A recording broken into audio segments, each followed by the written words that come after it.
bring his ass to this ring? Give me a hell no. Let's go for it. Okay, we're back inside live and in color. I'm WB Ward. And I'm Chip Douglas. And we're here once again. Why is beyond me. This was not exactly the most exciting week in professional wrestling I've ever seen. I would tend to agree. You know, there's some stuff I kind of want to throw off of you. Off of me? As far as, things that happen. You seem like you're standing on top of me and I'm on a building or something. I'm going to throw some stuff off of you. Okay. That'd be a miracle for me to lift you up. That would be true. Now, I'm not saying as big as you are. I'm saying as skinny as I am.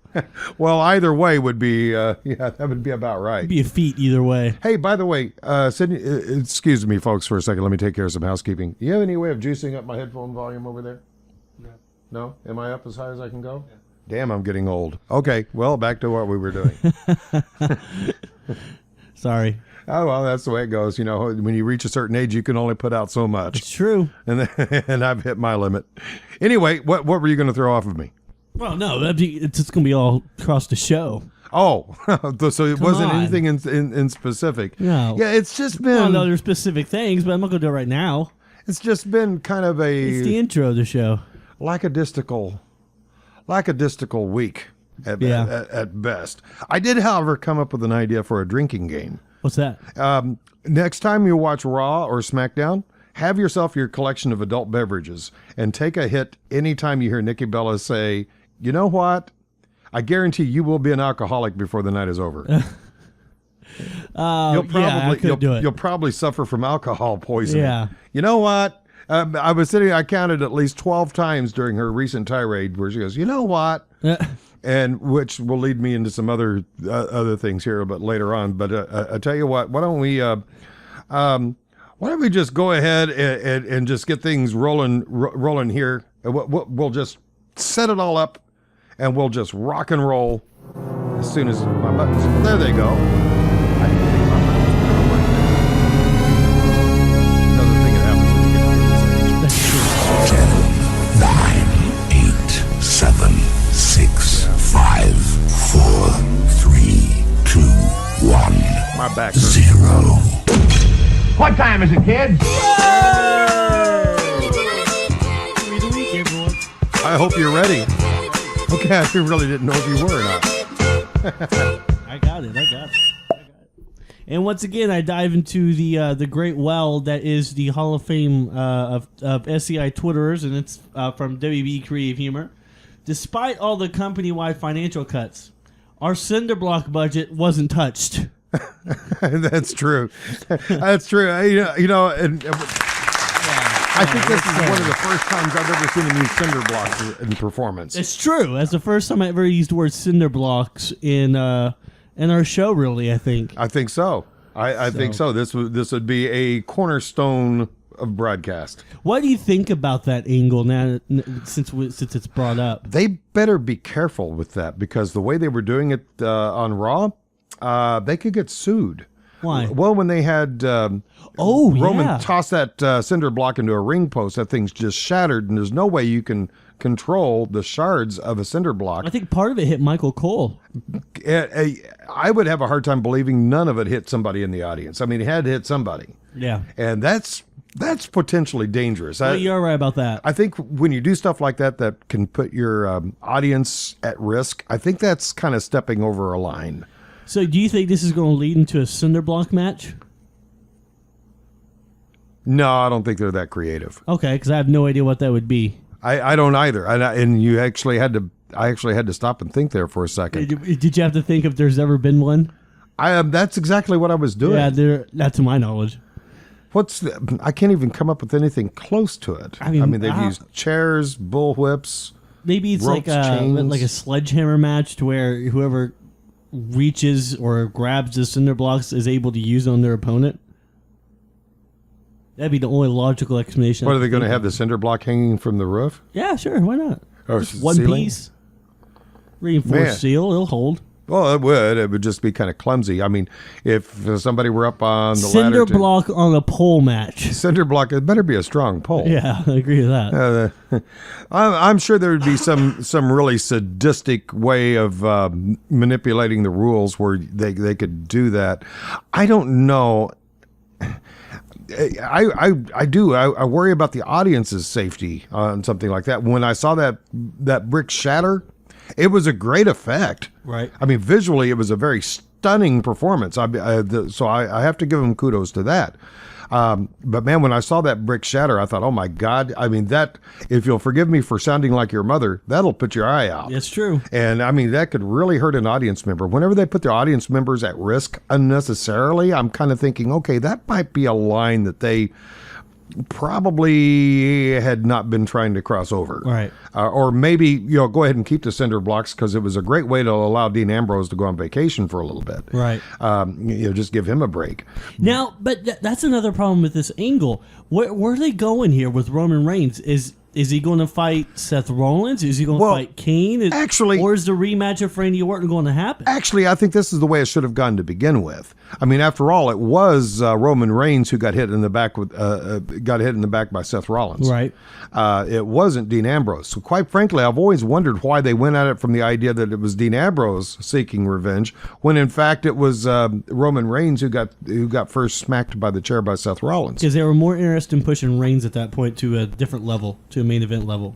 Well, because Dean Ambrose now he's filming a movie, so he's gonna be gone for a little bit. Oh, he is filming a movie? He's filming a movie. Okay, I just thought maybe he was on vacation or something. No, he's filming a movie, which is why he was written off TV for a little bit. Okay. All right. Well, that's I just thought he needed a break or breaking news. But I'm glad to hear that. But really, is it a WWE movie? That I don't know. Okay.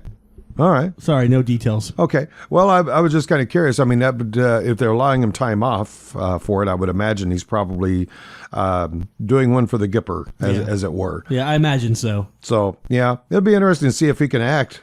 Maybe he's doing Leprechaun 4. Did you see the preview? Nah, I've seen Hornswoggle. Oh, horrible. I've seen Hornswoggle. I'll tell you what. Let's go ahead and let's take a look at this week's countdown. Number 10.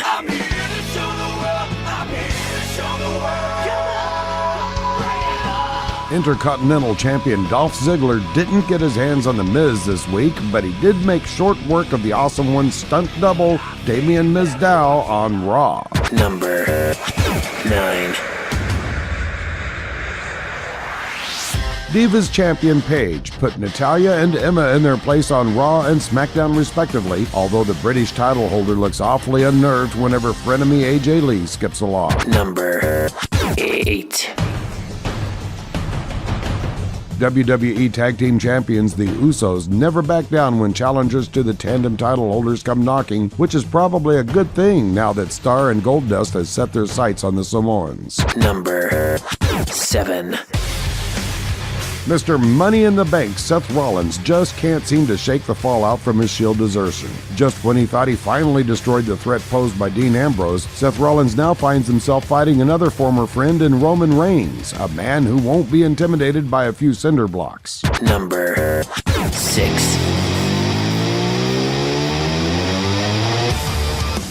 And speaking of Dean Ambrose, where is he? The WWE Universe awaits an update on the enigmatic superstar who hasn't been seen or heard from since he disappeared after refusing medical attention on Raw last week, but he still remains in the countdown, and he does so right here in this number 6 position. Number 5. I hear voices in my head, they count to me, they understand, they talk to me. Randy Orton kept a low profile this week, refraining from roughing up any opponents in the ring and generally staying away from the spotlight. Yet anyone who thinks they have seen the last of WWE's Apex Predator will likely find his next move to be as surprising as an RKO out of nowhere. Number 4. United States Champion Sheamus settled for a SmackDown duel with Intercontinental Champion The Miz's stunt double Damien Mizdow, but now he faces a living fight with longtime rival Cesaro. Number 3. During a provocative interview on Raw, WWE World Heavyweight Champion Brock Lesnar showed no remorse for his complete domination of John Cena at SummerSlam. Can Paul Heyman's prized client, who is easily the heavy favorite heading into his Night of Champions rematch with Cena, be stopped? Number 2. Roman Reigns certainly didn't mind picking up where Dean Ambrose left off, which led to the master of the Superman Punch confronting former Shield cohort Seth Rollins on Raw. Reigns left with victories against Rollins and Kane on Raw and the Wyatt family on SmackDown, but his biggest fight is yet to come. Roman Reigns is down one position from last week's countdown. And now, with this week's climb to the top of the chart,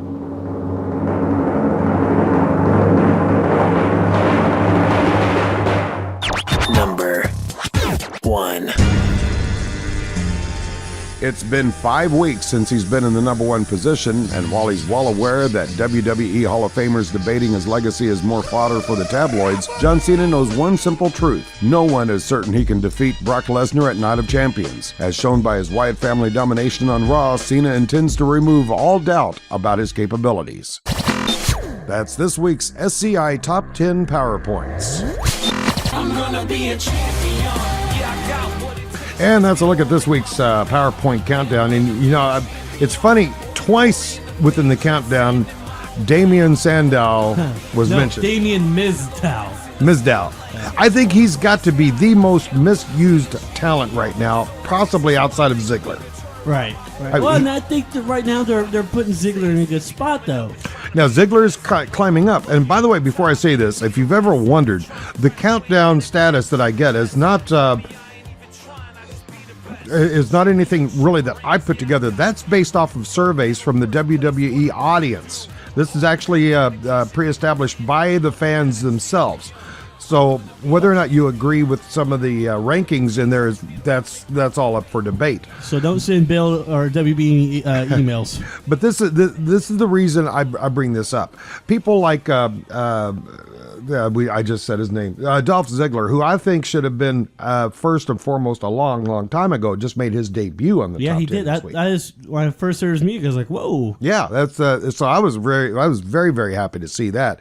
People like Damien Sandow deserve to be there, but he's not really given any big performance opportunities as of late. He's a comedy actor. Other than to do these goofy little things, it's almost like he's taken over for Santino Marella. Yep. Yeah. And I'm sorry, he's not as funny as Santino Marella. No. I really appreciate Damien Sandow. I really wasn't a big fan of his until I saw him at a Comic-Con doing a bit with some of the attendees. And I saw how he interacted with people, and I quite frankly was very impressed. I saw a side of him I've never seen before. Was that the same Comic-Con where he did autographs with a pin squirrel? I think so. Yeah. I think right? that was all part of that as well. And I was very impressed, and I thought, man, this guy has a natural ability with fans. Right. And I really think they're really misusing him. They started off with his ring music being from Handel's Messiah, which I think was a huge mistake. And I think they agree with that because they haven't used it in an awful long time. But they should reinvent him somehow, somewhere. Maybe they can use this as an opportunity as playing the Miz's stunt double. To have him eventually have his fill of it and turn on Miz and become a face wrestler. I would like to see it. Yeah. I'd like to see that. I think he's got a lot of good potential. I think that'd be one of the better ways to go with him. I think so. It gives him a perfect chance to reinvent the character, as it were.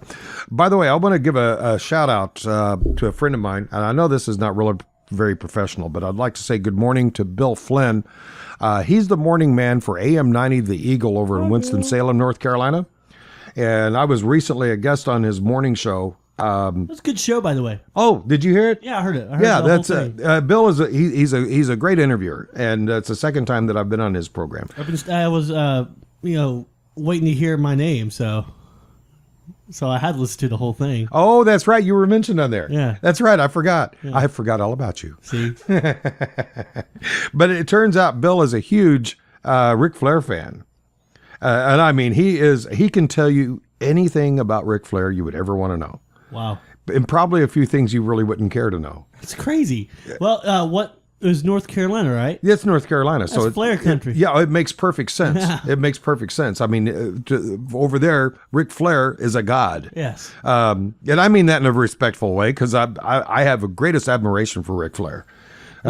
He's one of the greatest trailblazers of all time, in my opinion, in professional wrestling. So he's truly a living legend. Now, speaking of Flair, Yes. because I really want to dive into this, the John Cena angle that happened on this past Monday night, to where they had him come out in the opening show with the Legends panel with Ric Flair as one, Hulk Hogan, and HBK Shawn Michaels. You know, that has to be the biggest disappointment I've had since I was in the Air Force.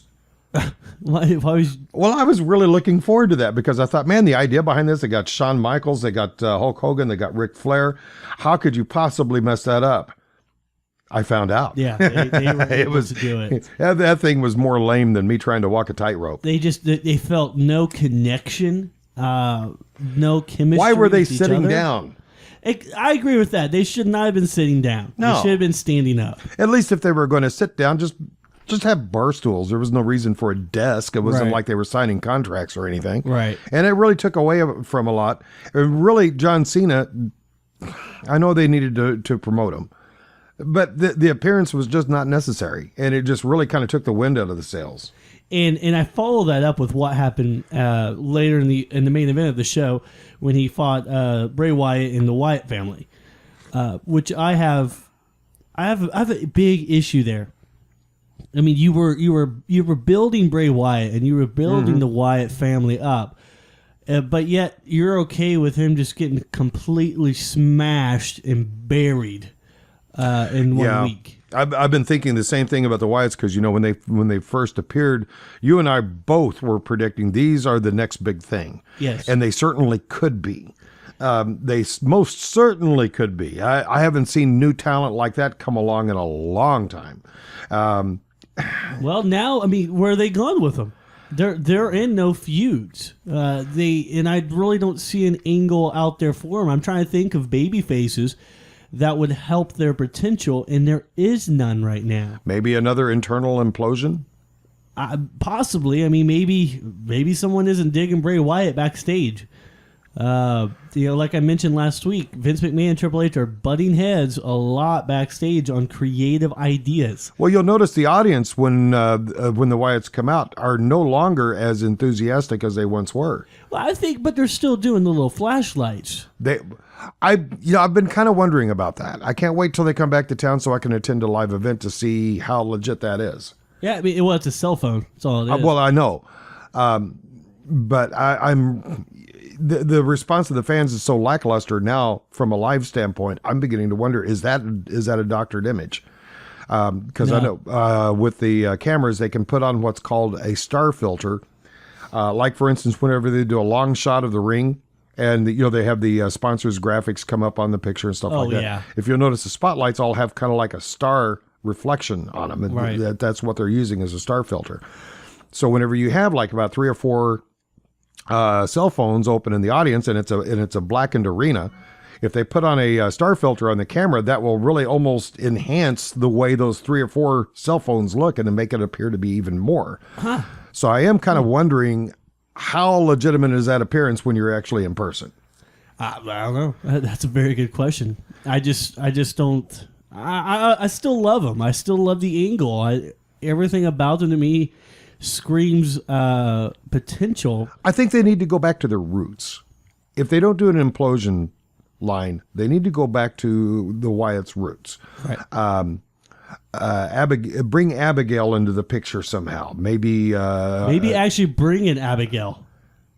But I thought she was dead according to the storyline. Oh, I have no idea. But that's what I was thinking. But I was just getting ready to suggest maybe some kind of a Kane was dead. voodoo seance or something like Undertaker's been dead 13 times. That's true. That's true. John Cena's career has been dead for years. That proves that they can bring anybody back to life. Yeah, but they completely totally gave him credibility this past Monday by letting him destroy the Wyatts. So now the people are supposed to believe that he stands a chance against Brock Lesnar. That is the solid truth right there. I'm beginning to wonder if they're going to go ahead and allow John Cena to win the belt, Because they both have one win on each side. Because the time before last, John Cena did beat Brock Lesnar. Yeah, Extreme Rules 2 years ago. And so this time, Brock Lesnar went over. So I'm wondering if they're going to flip it back to Cena, give him the title, give Cena a chance to retire and pursue other things, and retire as the champion. He ain't gonna retire. Too many big plans for him right now. Well, and I think they're making the mistake on that, because if you look back into the Attitude Era, who was the face of the company? Stone Cold Steve Austin. And? The Rock. And? Triple H, Mankind. You see, they had several. Yeah. They actually had several people, should one of them become injured, which is a frequent event within this industry. If one of them became injured, they could put any one of them in main events without any problem, and where the person who was undergoing an operation, their absence really wasn't even noticed for the most part. Right. Now they've been using this Cena hook on which to hang their hat for so long. They really don't have any other big main eventers. CM Punk is gone. Of course, Daniel Bryan's not in the picture anymore. So that pretty much leaves John Cena and Brock Lesnar. So they need to go back and rethink the way that they're doing things now and go back to the idea of the Attitude Era, because they certainly have enough viable talent right now they could pull on to really start polishing to work them into main event status. I mentioned a couple of them. We have the Damien Sandow, certainly has the potential. So does Dolph Ziggler. Then they have the guys we already know would be great main eventers, and that would be Bray Wyatt, his two brothers. What are they called? Not brothers, but Luke Harper and Eric Rowan. Thank you very much. Because even you and I have talked about that one guy. He's just a reincarnation of Bruiser Brody. Oh, Luke Harper. Oh, Luke Harper has a huge star written all over him, in my opinion. Oh yeah. Yeah, so they have it there. They have the ammunition for the guns. Why won't they put them in the barrels and just fire them off? I have no idea. No idea. I would give I'd give a little bit of money just to sit in one of those meetings. They keep putting everybody on mid-card feuds. Yeah, and they gotta start. You see, John Cena is not going to last forever. No, he's got to be on the downhill side of his career. Each day that he lives, the wick on his candle of life burns a little dimmer. Now, what if they had? Ooh. Now, if they did have Cena go over, possible Seth Rollins cashing in? Yeah, because I find that angle very believable, because I just don't buy Seth Rollins jumping into the ring to take over Brock Lesnar. No, no. I don't see that in his character. I don't see that in as being plausible, which means they'll probably try it. Yeah, you might be right. It's just such an unbelievable idea that he would even entertain the idea of jumping in the ring with Brock Lesnar. It would be unbelievable. It would be totally unbelievable. And to quote Shawn Michaels from Raw, "You don't believe it. I don't believe it. None of us believe it, because it is unbelievable." That's true. Which is probably the most astute thing I've ever heard him say. Oh, man. Somebody, and by the way, speaking of talking, somebody really should buy Hulk Hogan a dictionary. Yeah. he just doesn't have the promo chops that he once had. The Silver Dome. Remember that from WrestleMania? That was just priceless. I know that you're talking about the blooper he made at the last WrestleMania. Yeah, that was just, it wasn't so much that he got the name of it wrong. It was the obvious look on his face when he was realizing, oh crap. Oh gosh, I was in the wrong building. I said the wrong thing. And it's Stone Cold, and it was Stone Cold came out and made fun of it. Oh yeah. Oh, that's great. That was priceless. I hope that on a personal level, I really hope that didn't piss off the Hulk. No, I don't think so. I hope he took that in stride of being, well, that was actually kind of funny. Because it was, I think the way they played it off of each other was just beautiful. I think they just did a great job of it, of pulling that out where it actually used it to their advantage. But it was funny. That was great. One more thing from Raw that I want to kind of bring up, and it's more of an opportunity with the Usos now getting another feud. With Goldust and Stardust. Mm-hmm. Could this be the end of the title reign for the Usos?